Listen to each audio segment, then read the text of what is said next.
Bonjour à toi, cher étudiant, et donc après cette excellente motivation, du moins j'espère que tu la trouves excellente, nous voici dans les rappels. Donc dans les rappels sur les spectres, et nous allons commencer avec la spectroscopie UV visible. Donc la spectroscopie UV visible est l'étude de l'absorption d'espèces chimiques dans le domaine des longueurs d'onde situées entre 200 nanomètres, qui est dans l'UV, et 1000 nanomètres, qui est déjà dans le proche infrarouge. Alors, les spectres sont représentés par un graphique, A est égal à F de lambda, où A est l'absorbance qui n'a pas d'unité, et lambda est la longueur d'onde. Voilà. Donc nous avons des spectres comme ceci, par exemple, avec l'absorbance en fonction de la longueur d'onde, ici, qui présente deux pics. Donc c'est un exemple d'un spectre qui absorbe ici dans le bleu, d'accord, avec un maximum tout près de 400 nanomètres, et un autre pic ici qui est principalement dans le rouge, avec un pic ici à 700, 720, 750 à peu près. Voilà. Donc, comme c'est le spectre d'absorption qui est dans le bleu et dans le rouge, eh bien une telle espèce, elle apparaît très verte, parce que c'est la couleur complémentaire que l'on voit. Donc le spectre d'une substance est évidemment caractéristique de celle-ci pour un solvant et une température donnée. Une substance est colorée si elle absorbe des radiations colorées, et elle aura la couleur complémentaire des radiations absorbées. Ok jusque-là? Bon, c'est clair je pense. Spectroscopie infrarouge alors. Les vibrations des liaisons covalentes. Les liaisons covalentes peuvent être visualisées comme de minuscules ressorts liant deux atomes.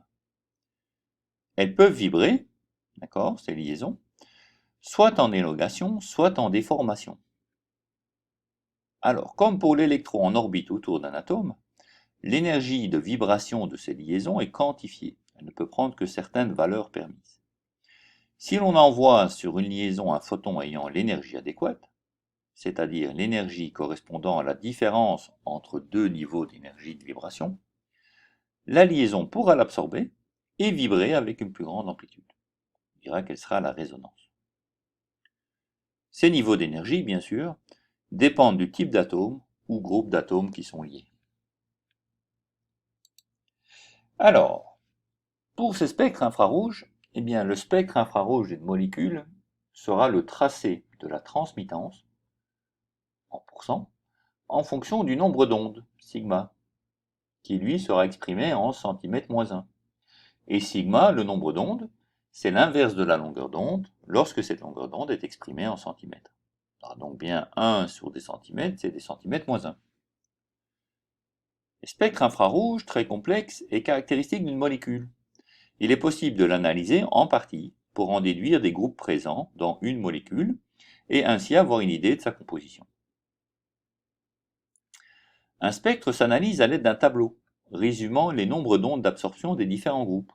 Nous avons ici un tableau qui regroupe un certain nombre de vibrations qu'on peut avoir pour différents groupements. D'accord? Donc nous avons ici l'hydroxyde, le groupement OH pour un alcool libre. D'accord? Donc on va regarder la vibration ici en élongation de OH. C'est une élongation. Eh bien, elle aura lieu dans ce domaine d'onde-ci. Et l'intensité est F large. Alors F, ça veut dire fort, et large, ça veut dire que la bande est relativement large. D'accord? Donc on peut avoir des intensités qui sont forts, moyens ou faibles, et en plus avoir une indication sur la largeur de la bande qui absorbe. Ok. Si le groupement OH n'est pas libre mais un alcool lié, et qu'on veut regarder aussi la vibration ici en élongation, eh bien le nombre d'ondes sera un peu plus petit, ça 3002 à 3006. Et nous avons ainsi toute une catégorie que nous pouvons regarder, de différentes vibrations qui sont soit en élongation, soit en déformation, avec les nombres d'ondes appropriés. Et à partir de ça, donc, lorsqu'on voit une bande qui apparaît à cette longueur d'onde-ci dans un spectre, eh bien on pourra se poser la question de, bah tiens, est-ce cette espèce ou cette espèce qui se trouve dans le spectre? Donc ça va nous aider à analyser les composants. Alors, la partie qu'on appelle empreinte digitale est une partie qui est propre à la molécule. Dans ce spectre, on peut voir les liaisons OH, alcool lié, bon, je viens de vous en parler, les liaisons CH aussi, qui sont les liaisons des alcanes. Alors, les liaisons CH, ici, vous en avez de plusieurs types. Vous avez des CH aromatiques, vous avez des CH, entre guillemets, normaux, et des CH aldéhydes. Ok? Donc, différents petits types. Bon, ils ne sont pas si écartés les uns des autres, mais un peu. Hein. Ils sont entre 2700 et presque 3100 cm-1. Alors, ben voici un exemple de spectre, d'accord?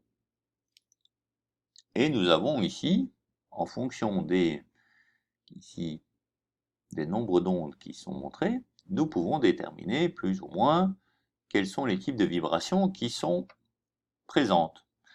Donc l'empreinte digitale de la molécule, qui est la partie propre de la molécule, est ici. Très généralement, elle se situe donc en dessous de 1400 cm-1. Et au-dessus, eh bien, nous avons différents types de vibrations, d'élongation dans ce cas-ci, qui sont les CH, des CH des alcanes et les OH liés. Remarquez ici, donc les CH des alcanes, on les voit où? On les voit là. Alors, j'ai combien de petites barrettes là? 1, 2, 3, il y en a une dizaine là. Donc elles se situent à 2008-2009.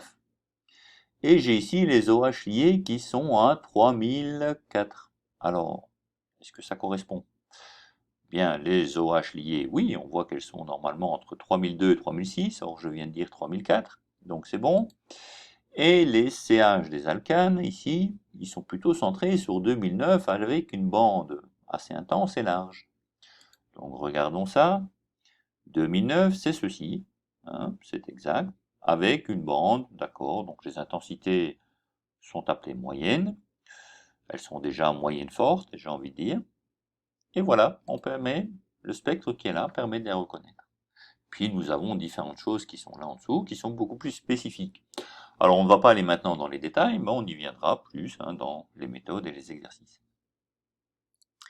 Enfin, le troisième type de spectroscopie qu'on va voir ici, c'est la spectroscopie RMN. RMN pour résonance magnétique nucléaire. Ce type de spectroscopie permet d'obtenir de nombreuses informations sur les atomes d'hydrogène d'une molécule organique. Alors, les spectres RMN les plus courants, et les seuls vus en terminale, sont ceux correspondant aux signaux dus au noyau des atomes d'hydrogène, qu'on appelle aussi les protons d'une molécule. Par abus de langage, on pourra raccourcir l'expression noyau des atomes d'hydrogène par le terme hydrogène ou proton. Alors, pour ma part, j'utiliserai essentiellement proton. Associée à la spectroscopie infrarouge, cette spectroscopie RMN, donc de résonance magnétique nucléaire, permet souvent d'élucider, je le dis un peu plus lentement, la structure de molécules relativement simples. Alors un spectre RMN, on va le voir tout de suite, c'est un ensemble de signaux constitués d'un ou plusieurs pics. L'étude de leur déplacement, de leur multiplicité et de leur R, par la courbe d'intégration, permet d'obtenir de nombreux renseignements sur le nombre et la disposition des atomes d'hydrogène dans la molécule étudiée. Alors, voici un exemple qui va nous servir pour la suite des explications dans ces rappels. Donc, dans le spectre ci-dessous, on observe 4 signaux. Un ici en mauve, un en bleu, un en vert, et un signal de référence, d'accord, qui n'est pas dû à la molécule étudiée, mais qui permet de donner le zéro du déplacement chimique, qui s'exprime en ppm, ou parties par million. Ok, alors, ce déplacement chimique, c'est l'abscisse d'un spectre RMN, que l'on note delta. Donc il se mesure, comme je viens de le dire, en parties par million. Le déplacement chimique correspondant à un hydrogène, ou un groupe d'hydrogène équivalent, on va le définir tout de suite, augmente, c'est-à-dire se déplace vers la gauche, si un atome voisin est très électronégatif, ou si une liaison double est proche. Exemple, le signal en mauve ici, d'accord, qui correspond à cet hydrogène, a un déplacement chimique élevé. On voit qu'il est déplacé de 8 par rapport au 0 de la référence. Eh bien, il est déplacé de façon élevée parce que l'hydrogène qui lui correspond est proche de 2 atomes d'oxygène, qui sont des éléments très électronégatifs, et en plus d'une double liaison. Donc ce H qui est accroché à ce carbone, il est proche de 1, 2 atomes d'oxygène, qui sont très électronégatifs, donc il a un déplacement vers la gauche très important, et en plus il y a une double liaison ici. Donc, tout cela affecte le déplacement de cet hydrogène. Ok, continuons. Les protons équivalents, qu'est-ce que c'est? Des protons sont équivalents lorsqu'ils ont exactement le même environnement. Ils sont alors responsables des mêmes signaux. Exemple. Eh bien, les hydrogènes représentés dans une même couleur sont équivalents.